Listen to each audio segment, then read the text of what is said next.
Avec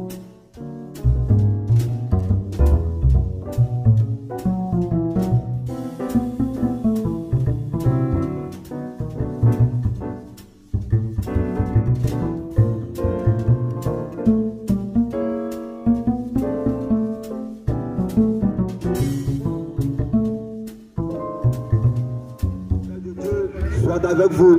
En tout cas, ce qu'un chrétien doit confesser, c'est ça mon frère vient de dire. Tous ceux aujourd'hui qui vont dans la religion, parce que qu'est-ce que le diable a fait aujourd'hui? Le diable aujourd'hui a mis des personnes dans la religion. Il a dit que arrête de fumer, arrête de boire, arrête de te droguer. Et lorsqu'il a fait ça, il a préparé un chemin. Il a mis la religion devant. Et tu vas penser que lorsque tu vas arrêter de fumer, arrêter de boire, arrêter de te droguer, tu vas laisser tout ça et tu vas aller au ciel. Donc c'est comme ça le diable aujourd'hui a mis plusieurs personnes dans la religion. Ils ont oublié c'est quoi la vie éternelle. Parce que plusieurs personnes vont à l'église. Et leur but, comment faire pour avoir l'argent? Comment faire pour être prospère? Non, tu es marié, viens à Jésus. Tu vas le bancaire, viens à Jésus. Tu es milliardaire, viens à Jésus. Non, aujourd'hui, il y a des personnes qui courent derrière les miracles. Il y a des gens qui courent derrière les prodiges. Ils ont oublié l'essentiel. C'est ça, la vie éternelle. La vie éternelle. Oh, la vie éternelle. Jean 17, 3. Ceux qui te connaissent, toi le seul vrai Dieu. Donc la vie éternelle, il vient dans la connaissance du vrai Jésus-Christ. Donc si tu ne connais pas qui est Dieu, tu ne connais pas qui tu adores, peu importe ta religion, peu importe tes traditions, tu meurs, c'est l'enfer direct. Parce qu'aujourd'hui, il y a des dieux. Aujourd'hui, il y a plusieurs dieux. L'autre c'est non, moi c'est mon Dieu. Non, moi c'est ma religion. Donc chacun se proclame une religion. Mais posez-vous la question, est-ce que Dieu est dans la religion? Est-ce que Dieu c'est un religieux? C'est parce que Dieu n'est pas dans la religion. La Bible déclare que les vrais adorateurs adorent le Père en esprit et en vérité. Aujourd'hui, il y a des personnes qui adorent Dieu sous l'onction, c'est-à-dire sous l'esprit, et laissent la vérité. Comment c'est dans une église, on peut adorer Dieu quand laisse maman passer prêcher. Comment c'est aujourd'hui, il y a des palais en langue, et des palais en langue sans interprétation. Aujourd'hui, il y a des personnes, ils parlent en langue. Chaque dimanche, il y a au moins 5 personnes, 10 personnes qui parlent en langue. Mais l'autre qui regarde, il n'y a jamais d'interprétation. Or la Bible déclare, il y a eu un palais en langue, il y a avoir l'interprétation. Aujourd'hui, qu'est-ce qu'on voit? Dans les églises, chacun parle en langue. L'église est désordonnée. Mais la Bible déclare que pour tout cela, Dieu les appellera au jugement. Jean 17, 3. Oh la vie éternelle, ceux qui te connaissent, toi le seul vrai Dieu. Aujourd'hui, chacun se proclame que je suis l'église de Jésus. Tu vas ici et je suis l'église de Jésus. Donc chacun se proclame dans la vérité. Aujourd'hui, dimanche, plusieurs personnes sont là à l'église. Donc aujourd'hui, ce sont les moments pasteurs qui les ont prêchés. Aujourd'hui, d'autres personnes, ce sont les pasteurs qui sont à l'école pastorale qui ont prêché. Mais laissez-moi vous dire, un pasteur aujourd'hui qui va à l'école pastorale et qui devient pasteur, quand Dieu le regarde, c'est un païen. Il n'a jamais été pasteur. Parce qu'un pasteur qui va faire l'école théologique pour devenir pasteur, quand Dieu le regarde, il n'a jamais été pasteur. Parce que Paul a dit, Paul pouvait dire, ce n'est ni le sang, ni la chair qui m'a révélé cela. C'est mon Père qui m'a révélé cela. Mais posez-vous la question, c'est pasteur qui va dans les écoles pastorales pour être enseigné, pour qu'on puisse prêcher. Et il vient s'arrêter pour devenir pasteur. Posez-vous la question, qu'est-ce qu'il va prêcher? Parce qu'il a pris ses millions, il va investir à l'école pastorale. Lorsqu'il va revenir, il va rembourser tout son argent. Il va prêcher, je vais être prospère, tu vas avoir l'argent, tu es offrande. Mais la vie éternelle, ils ont oublié.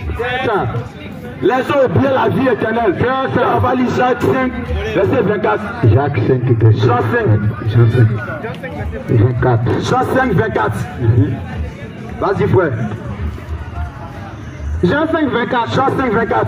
En vérité, en vérité. En vérité, en vérité. Je vous le dis. Je vous le dis. Celui qui écoute ma parole. Celui qui écoute ma parole. Et qui croit à celui qui m'a envoyé. Et qui croit à celui qui m'a envoyé. La vie éternelle. Voici la vie éternelle. La vie éternelle, ce n'est pas d'aller à l'église. La vie éternelle, c'est pas de payer sa dîme. La vie éternelle, c'est pas d'aller à l'église chaque dimanche. Mais la vie éternelle, c'est d'écouter la parole et croire en cette parole. Mais aujourd'hui, le problème, c'est de croire. Parce que plusieurs personnes disent non, que moi je crois en Jésus. Plusieurs personnes disent non, que moi je crois en Jésus. Mais posez-vous la question. Croire, c'est quoi? Je crois en Jésus. Que je crois en Jésus. Qu'est-ce que croire? Tu dois savoir. La Bible dit que Jean 3,16. Chacun résiste dans les églises. Jean 3,16. Jean 3,16. Car Dieu a tant aimé le monde. Il a donné son Fils unique. Afin que tout un compte en lui ne périsse point. Mais qu'il ait la vie éternelle. Voici la vie éternelle. C'est la connaissance rien que Dieu. C'est de croire au Seigneur Jésus-Christ. Mais comment croire en lui? Parce que plusieurs personnes aujourd'hui croient mal. Aujourd'hui, avant quelqu'un, il dit je crois en Jésus. Il est assis dans ma quille, elle va prostituée. Il y a des personnes, elle je crois en Jésus. Elle est en pantalon. Elle je crois en Jésus. Elle est en mini-jupe. Elle je crois en Jésus. Elle est en maquillage. Mais ça, c'est quelle croyance? Parce que Dieu est dans ton cœur. Comment est-ce que Dieu est dans le cœur d'une servante? Est dans le cœur d'une femme? Elle va porter pantalon. Est-ce que Dieu se contredit? Est-ce que Dieu se pose à lui-même? Parce qu'il déclare que je ne permets pas à la femme de porter un habillement d'homme, ni à l'homme des vêtements de femme. Car si on fait des choses est en abomination. Pas un péché, mais en abomination. C'est-à-dire que l'abomination est plus élevée que le péché. Donc toutes ces choses, tous ces femmes aujourd'hui, elles sont dans les églises. Aujourd'hui, on peut voir des mamans pasteurs en maquillage, en faux style, en faux angle.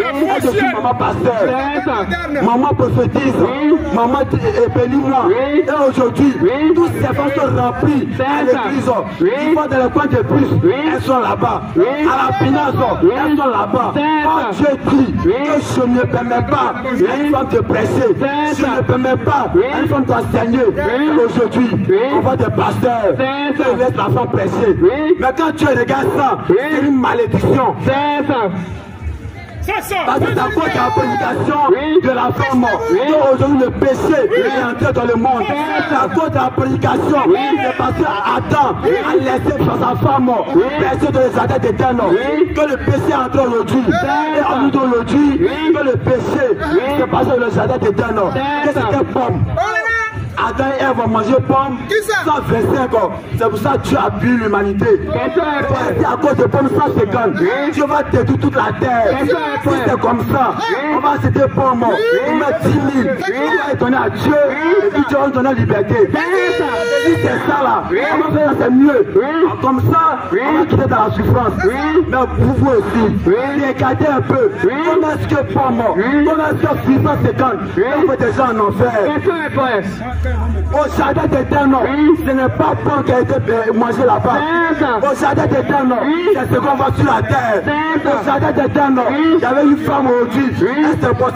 Elle s'est promenée nue, en mini-jupe, habit sexy, en collant, en pantalon. Tout ça aujourd'hui dans le péché. Le péché original, c'est le sexe. Aujourd'hui, on voit nos jeunes sœurs, nos mamans, s'habillent aujourd'hui en collant. Elles sont en mini-jupe. Elle se fait habiller. Mais quand tu la regardes, c'est une prostituée. Quand tu la regardes, elle est presque nue. Et aujourd'hui, on voit des personnes, des rastas, des Samson modernes. Elle dit non, nous sommes comme Samson. Des rastas, dans l'église, on voit une personne, on appelle 15 Bloom. On dit que c'est un chrétien. On dit 15 Bloom, c'est un chrétien.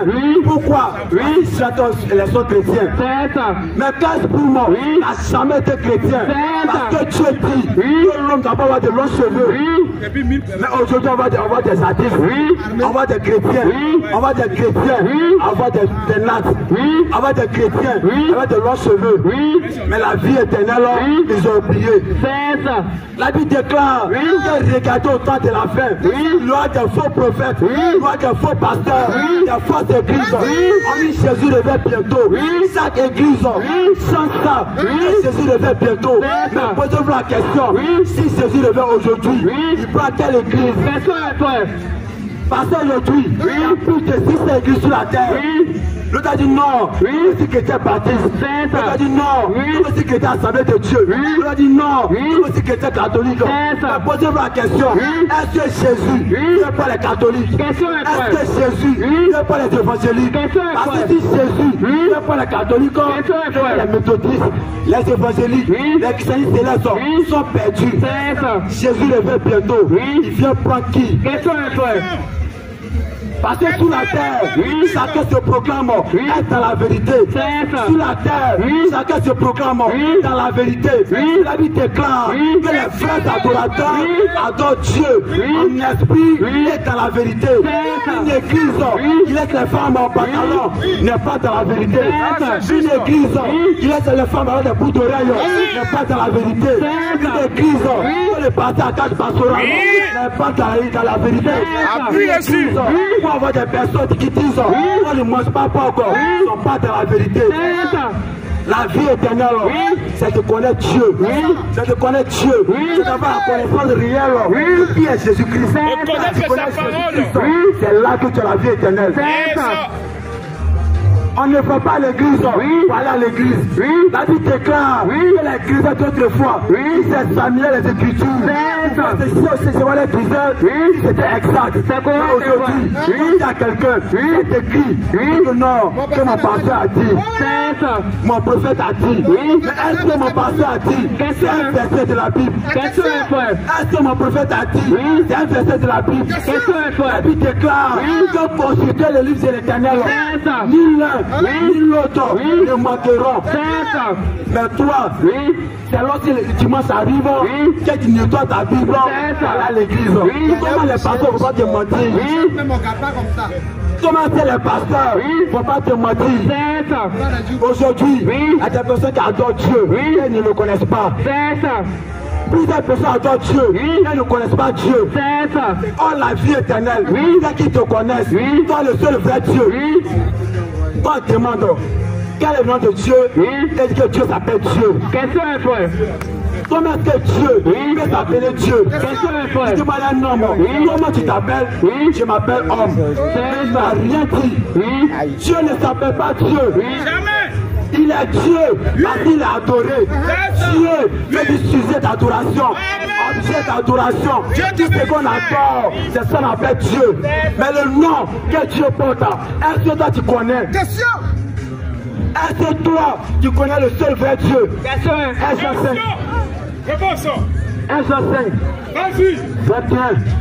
On va voir qui est le seul vrai Dieu. Vas-y. 1 Jean 5. Nous savons aussi que le Fils de Dieu est venu. Et qu'il nous a donné l'intelligence pour connaître le véritable. Alléluia. Et nous sommes dans le véritable. À son Fils Jésus-Christ. C'est lui qui est le Dieu véritable. La Bible déclare que c'est Jésus-Christ qui est le Dieu véritable. Et la vie éternelle. Et la vie éternelle. La vie éternelle que les gens cherchent aujourd'hui. La vie éternelle que les personnes recherchent. C'est Jésus-Christ. Vas-y. Jésus-Christ qui est la vie éternelle. Tant que tu n'as pas Jésus, tant que tu n'adores pas Jésus, tu n'as pas la vie éternelle. Quelle que soit ta religion, quelle que soit ta sainteté, si tu veux, il faut partager une nomie. Si tu veux, il faut que tes dons. Mais tant que tu n'as pas Jésus-Christ, tu n'as pas la vie éternelle. Vas-y. Tu n'as pas la vie éternelle parce que tu n'as pas Jésus-Christ. La Bible déclare que c'est lui qui a la vie éternelle. Mais toi tu cherches quoi? Tu cherches quoi dans la religion? Tu cherches quoi dans la religion? Dieu n'est pas dedans. Dieu est dans sa parole. La Bible déclare qu'au commencement de la parole. La parole était avec Dieu et la parole était Dieu. La parole était fait chair et elle a habité parmi nous. Donne-moi à des personnes. Donne-moi à des personnes. Vas-y. Des personnes. Est-ce que Dieu est devenu homme sur la terre? Est-ce que non? Que Dieu ne peut pas devenir un homme? Oh là là. Est-ce que tu demandes? Est-ce que tout est possible à Dieu? On demande, est-ce que tout est possible à Dieu? Est-ce que non, oui, que tout est possible à Dieu? Mais quand les demandons, est-ce que Dieu peut devenir un homme? Ça, c'est pas possible à Dieu.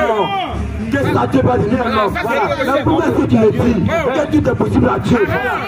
Mais si tout est possible à Dieu, c'est que Dieu peut devenir un homme. Dieu peut manger, Dieu peut dormir. Mais toi tu as dit que Dieu peut devenir un homme. Vas-y. On commence à mettre pas micro. Dieu ne peut pas devenir un homme. Mais la Bible déclare que Dieu peut tout faire. Dieu peut tout faire.